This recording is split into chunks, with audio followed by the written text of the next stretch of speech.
एक ऐसा देश जिसकी कमान एक पागल इंसान के हाथ में है। वो देश दुनिया के लिए नासूर बना हुआ है। अमेरिका के लिए तो काल है ये किम जोंग उन का। दोस्तों, आज तक एक ऐसा दिन नहीं गया जिस दिन किम ने सुबह सुबह उठकर दुनिया खत्म कर डालने की धमकी ना दी हो। ऐसा लगता है कि इस साल किम जोंग उन का पागलपन अपने चरम पर है।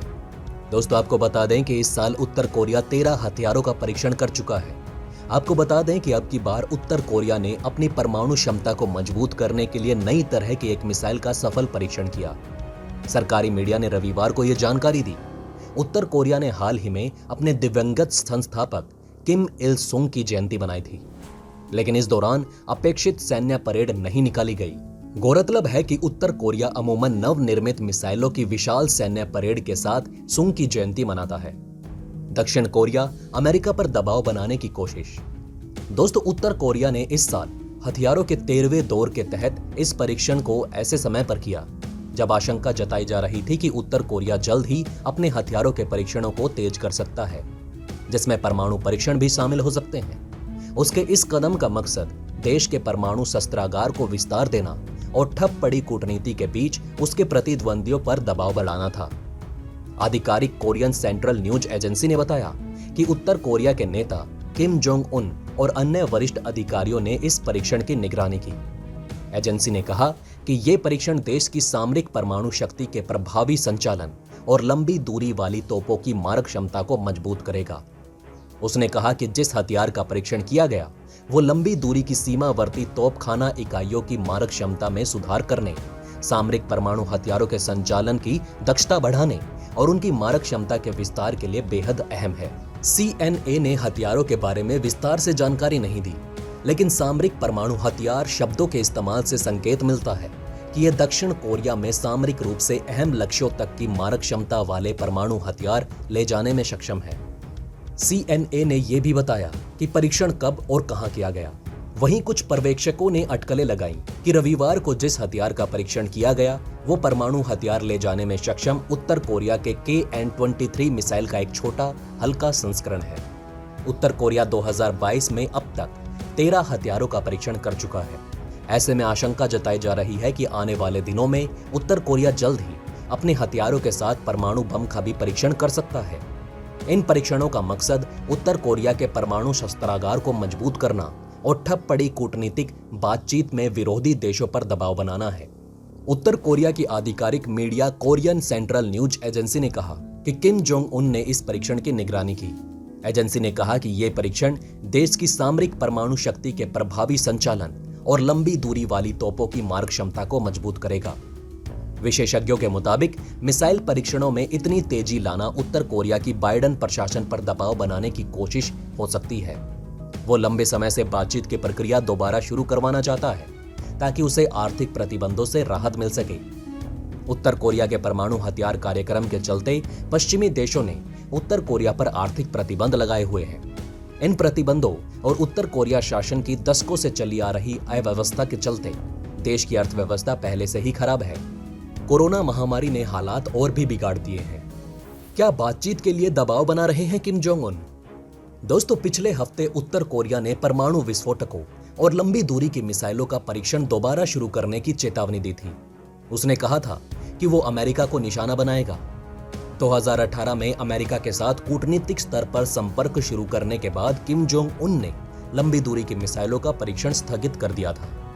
इसके बाद अमेरिका के तत्कालीन राष्ट्रपति डोनाल्ड ट्रंप और किम जोंग उन की मुलाकात भी हुई। अमेरिका चाहता था कि उत्तर कोरिया अपना परमाणु कार्यक्रम बंद करे। हालांकि किम जोंग उन अपनी परमाणु क्षमता का छोटा सा हिस्सा छोड़ने के लिए प्रतिबंधों में बड़ी छूट चाहते थे। इन मांगों पर अमेरिका सहमत नहीं था। नतीजन 2019 में बातचीत पटरी से उतर गई। कुछ विशेषज्ञों का कहना था कि 4 फरवरी को बीजिंग में होने जा रहे जो विंटर ओलंपिक थे, उसके बाद उत्तर कोरिया हथियार कार्यक्रम को तेज कर सकता था। चीन उसका मुख्य सहयोगी और अर्थव्यवस्था की जीवन रेखा भी है। उत्तर कोरियाई नेतृत्व को शायद ये लग रहा है कि आक्रामकता और प्रदर्शन बढ़ाने से चीन और रूस जैसे प्रतिद्वंदियों से उलझे बाइडेन प्रशासन का ध्यान उसकी तरफ जाएगा। बाइडेन प्रशासन उत्तर कोरिया को बातचीत का प्रस्ताव दे चुका है। दिक्कत यह है कि अमेरिका किसी अग्रिम शर्त के साथ बातचीत को तैयार नहीं है। जब तक उत्तर कोरिया अपने मिसाइल और परमाणु कार्यक्रम को छोड़ने की दिशा में ठोस कदम नहीं उठाता, तब तक अमेरिका उस पर लगे प्रतिबंधों में छूट के लिए राजी नहीं।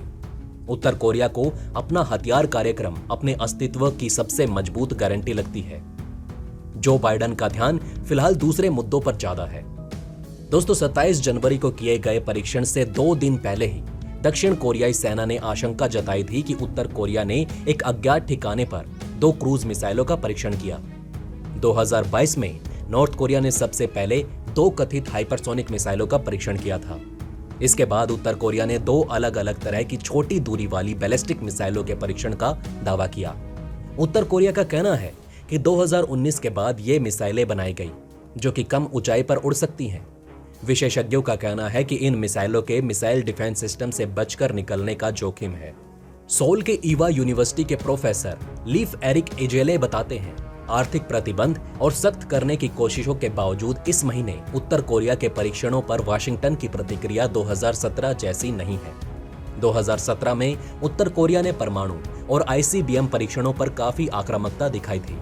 तब और अब के मुकाबले अमेरिका के बदले बर्ताव की ओर ध्यान दिलाते हुए इजले कहते हैं, अमेरिका की नीति ज्यादा नपी तुली और सहयोग वाली हो गई है, लेकिन फिर भी उत्तर कोरिया के बदलते व्यवहार के लिहाज से यह पर्याप्त नहीं।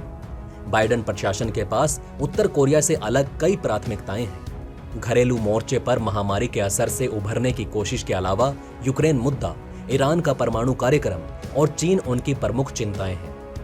सियोल के ईवा विश्वविद्यालय के प्रोफेसर लीफ एरिक इजले ने कहा कि उत्तर कोरिया न केवल अमेरिकी शहरों को निशाना बनाने के लिए लंबी दूरी की परमाणु मिसाइलों को तैनात करने की कोशिश कर रहा है, बल्कि एशिया में सियोल और अमेरिकी ठिकानों को खतरे में डालने के लिए सामरिक परमाणु हथियार भी तैनात कर रहा है।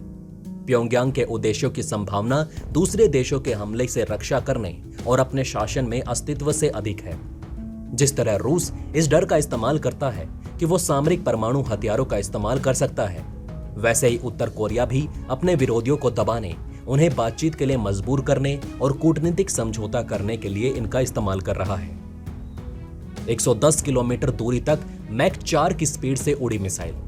दोस्तों, दक्षिण कोरिया के ज्वाइंट चीफ ऑफ स्टाफ ने रविवार को एक बयान में कहा कि उन्होंने शनिवार शाम को उत्तर पूर्वी तटीय शहर हुमंग से 2 मिसाइलों की उड़ान का पता लगाया था। इसमें बताया गया कि इस मिसाइल ने 110 किलोमीटर की दूरी पर 4 मैक की रफ्तार से उड़ान भरी। उत्तर कोरिया ने इन मिसाइल परीक्षणों के बाद दक्षिण कोरिया के राष्ट्रपति ने उत्तर कोरियाई सैन्य गतिविधियों पर चर्चा करने के लिए अधिकारियों के साथ 2 बार बैठक की है। तो दोस्तों, अब आप हमें कमेंट सेक्शन में बताइए कि क्या ये बातें आपको पहले से पता थी?